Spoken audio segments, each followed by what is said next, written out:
Venice is a city in northeastern Italy and the capital of the Veneto region. Renowned for its romantic charm, the entire city of Venice is listed as a UNESCO World Heritage Site. Spread across 118 islands, formed by 177 canals and connected by 409 bridges, this city is truly magnificent. The islands are located in the shallow Venetian Lagoon, an enclosed bay that lies between the mouths of the Po and the Piave rivers. The old city center of Venice is divided into 6 districts or sestieri. The Canal district, the most populated, is near the station.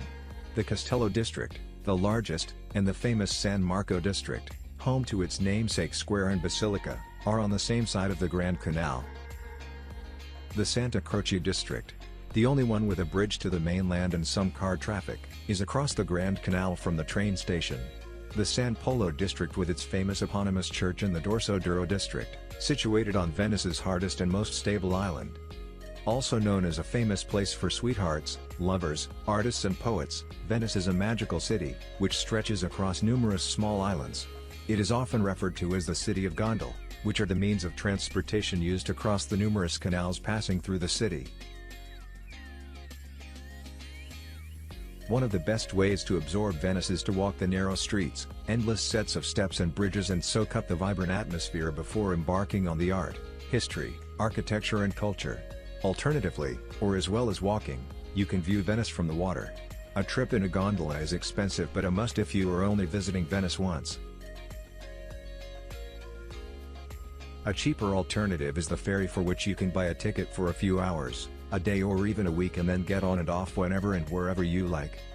Venice draws legions of tourists during the peak travel months of May through early October.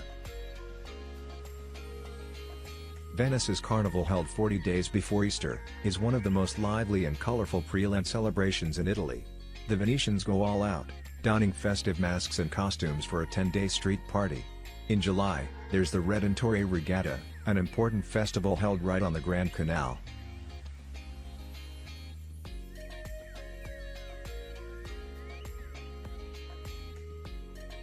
You may encounter fog, rain, acqua alta flooding, from late October through March or April, but mild and sunny days are also common. December and January are the perfect months to see the city at its quietest. Barring Christmas and New Year, visitors are at a minimum, and while many restaurants and shops are closed, you'll have the canals to yourselves. Airfares and hotel prices are lowest in winter, which means you can allocate your travel budget over a longer period and give Venice the time it deserves. With public transport routes limited to the main waterways, and footbridges everywhere that require climbing stairs, Venice can be difficult to get around if you have heavy luggage or limited mobility, so plan your routes carefully. Most museums and galleries close on Mondays, and many restaurants and shops close in January when visitor numbers are at their lowest. You'll find guided tours for just about every place worth visiting, from well-known palaces to lesser-known destinations.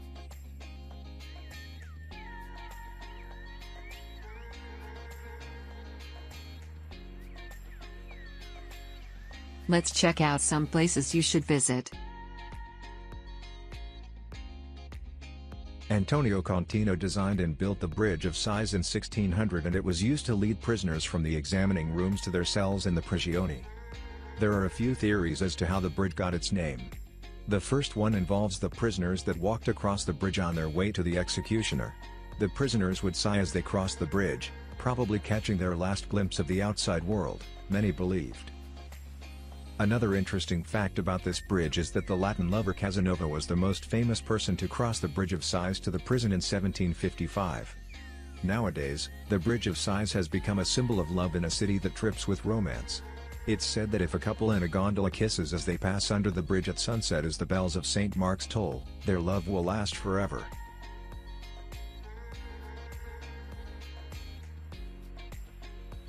Maggiore, architecturally influential church in Venice, designed in 1566 by Andrea Palladio and finished in 1610 by Vincenzo Scamozzi. The church stands on the island of San Giorgio Maggiore, opposite the monumental San Marco Basilica, and is one of the first sights of Venice visible to the traveler approaching by sea.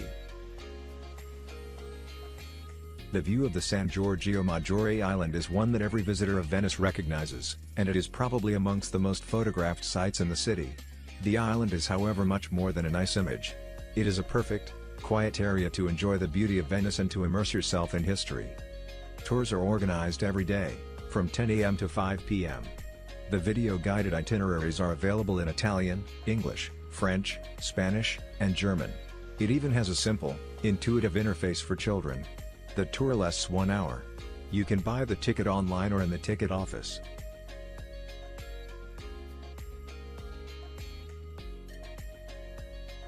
Piazza San Marco, or St. Mark's Square, is the largest and most important square in Venice.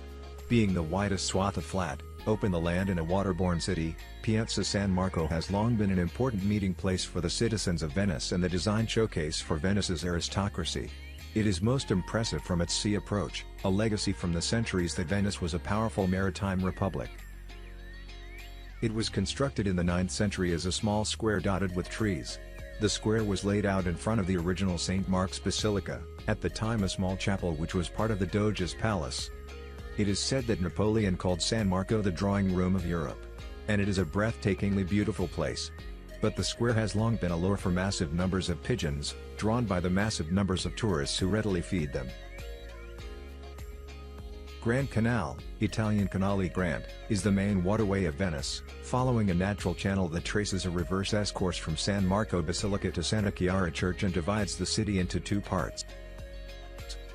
The Grand Canal is lined on either side by palaces, churches, hotels, and other public buildings in Romanesque, Gothic, and Renaissance styles. Although comparatively few examples of earlier styles remain, a concerted effort has been made to preserve some of Venice's more famous palaces. The Ca' d'Oro, a 15th-century palace designed for Marino Contarini, of the eminent Contarini family, was extensively renovated in the late 20th century, and its ornate facade remains one of the Grand Canal's most arresting sights. The best way to view the magnificent buildings along the Grand Canal, of course, is to travel by Vaporetto, water bus, from one end to the other. Many tourists also take advantage of a romantic gondola ride along the waterway, which is an especially memorable way to experience the Canal Grande. Santa Maria della Salute, commonly known simply as the Salute, is a Roman Catholic church and minor basilica located at Punta della Dogana, in the Dorso duro Sestiere of the city of Venice. The Salute is a vast, octagonal building with two domes and a pair of picturesque bell towers at the back. Built on a platform made of 1 million wooden piles, it is constructed of Istrian stone and marmorino, brick covered with marble dust.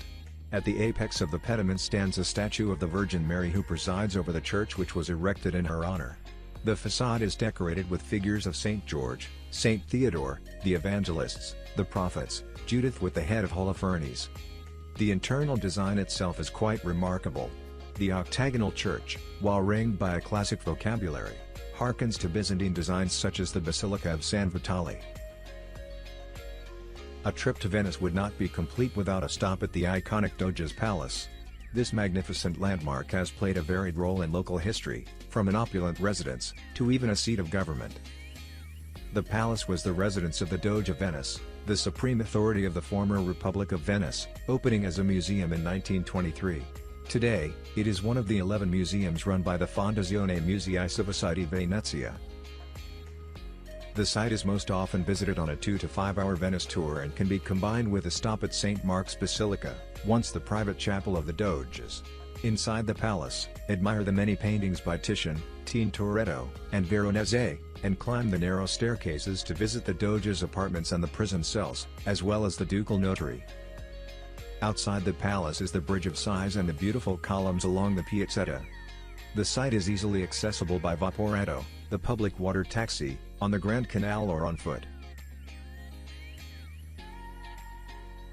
Venice has plenty of spectacular visits that must be seen.